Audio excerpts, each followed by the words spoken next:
Hi guys, welcome back. So, I think everybody must have had a great day today and your portfolio must be very happy. So I guess right now most people are concerned whether this is a reversal or a bull trap. And if we are going to continue this uptrend of the growth stocks, or is it just going to be a few days rebound for the growth stocks and then back to the mega cap again? Or is it going to be rotating back to the value stocks after that? So let's talk about this. First of all, let's look at Nasdaq. Nasdaq has grown almost 1% today, 0.87, and it's very close to the all-time high of 14,175. Right now, the uptrend is still going on, and we are very near into breaking new high, which means the correction would be officially over. And then also the volume, it's okay, it's not shrinking. KDJ is also looking okay. The indicators are looking strong. After we had a few days of pullback last week, it continued to be uptrending again. So I think it's because we're entering the season of earnings. We have a lot of big companies earning coming up this week and following. So I think the market is being quite optimistic about that. Last week, I expected that the big index, the mega cap, the big companies would need to have a little bit rest after such a strong run up. So that's why we have been seeing Russell 2000 going strong these few days. And today it had gapped up the resistance of 226 that I pointed out last week that we need to watch out for, and then continue uptrend to be 228. So right now we are officially over with this correction for smaller caps, and we should be heading up. At most we could be seeing some back test on the 226 again. After breaking the resistance, it becomes the support, so it can back test a little bit first before uptrending again, but otherwise it is looking quite strong right now, the Russell 2000. The only miss is the sudden drop of volume. This is a little bit concerning for me, but it could be many reasons that the volume is low. It could be right now that the market is quite fearful still on smaller caps, especially the retail investors. So there is a possibility that given a few more days, a little bit more backtesting or consolidation, the volume can follow up. But for now, it looks like it has been a reversal already. And so breaking this level of resistance would be a sign of reversal and the correction to be over. Today, the China ETF CQQQ has a little bit pullback to be dropping 0.54%. I think it's because of the Hang Seng Index and the A shares last night had a little bit of diving near the end of the market.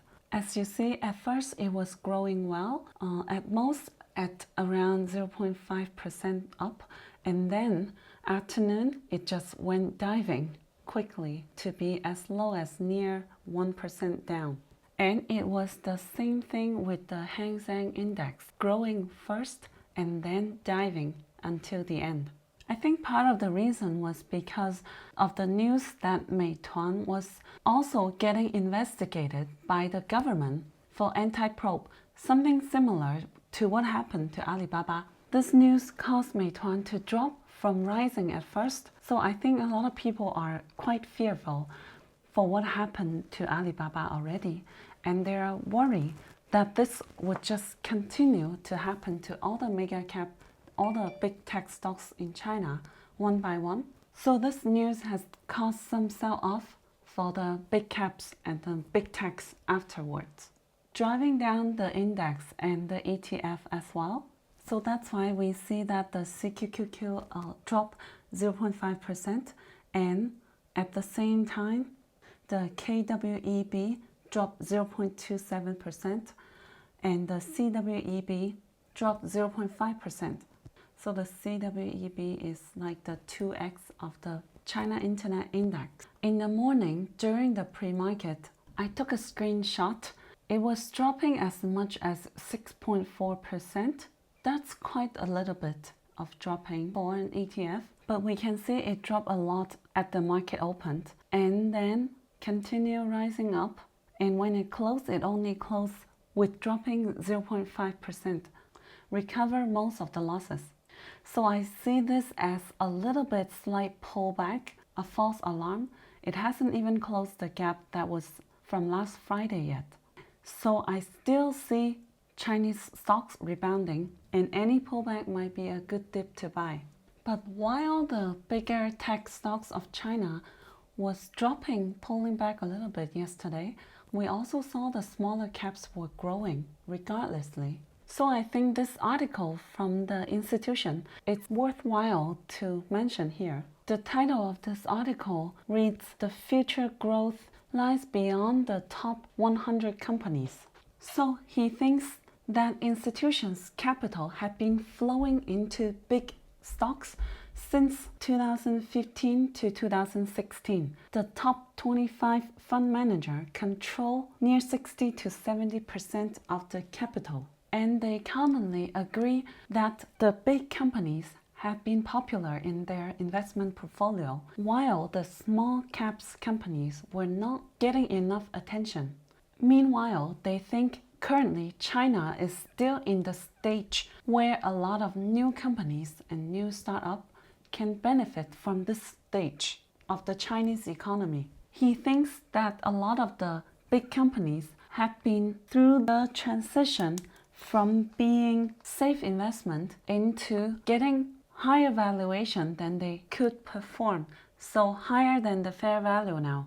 While last year in 2020, less than 2% of the portfolio are invested in the last 10% of the companies in terms of market cap, while the top 10% of market cap gets 39% of investment. So of course, because the big companies have higher chance to win in the end, so that's why it had been quite popular for investment target for the last few years since 2015. But they think that given the right research on smaller companies to understand more of their business model and moat, etc., they think that investors can still increase the probability of getting bigger on return on investment for smaller caps. He thinks that right now China is still at the stage of moving up the ladder to another level, so there could be still many companies rising, no matter in the field of internet or traditional industries or consumer territories or retails. And this stage would be giving a lot of opportunities for smaller companies, which might generate bigger return on investment even though it's lower probability. So to sum up, he thinks that in general, he's going to see the companies that outperform the market to be beyond the top 100 companies, but to be among the industries and companies that were under the shadow.